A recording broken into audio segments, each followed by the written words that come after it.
অসম গৌৰৱ বঁটা প্ৰদান অনুষ্ঠানৰ পৰা উভতৰ সময়ত বাৰেকুৰিবাসীৰ লগতে মাকুমৰ বিভিন্ন দল সংগঠনে বিপুল আদৰণি বাৰেকুৰি পৰিৱেশ উন্নয়ন সমিতিৰ সভাপতি বিপ্লৱ চুটিয়াসহ দলটোক।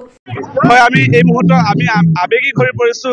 বাৰেকুৰি অঞ্চলৰ যুগ যুগ ধৰি সংৰক্ষণ কৰি অহা হলুখিনি নিজৰ বাৰীখনে একোখন বনাঞ্চল হিচাপে বাৰেকুৰি অঞ্চলৰ প্ৰতিজন ব্যক্তিয়ে একোজন বনকৰ্মী হিচাপে হলুখিনি সংৰক্ষণ কৰি আহিছে।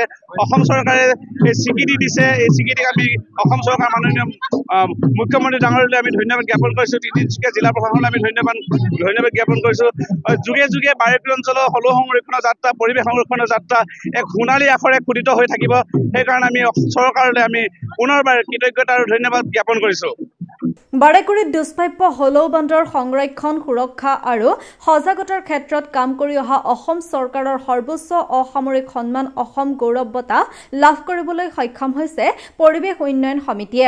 আজি বঁটা গ্ৰহণ কৰি তিনিচুকীয়াত উপস্থিত হোৱা বিপ্লৱ চুটিয়াসহ দলটোক স্থানীয় ৰাইজে মাকুম বাইপাছ পথৰ পৰা বিহু দলৰ লগতে বিশাল সমদলেৰে বাৰেকুৰিলৈ আদৰণি জনোৱা দেখা যায়।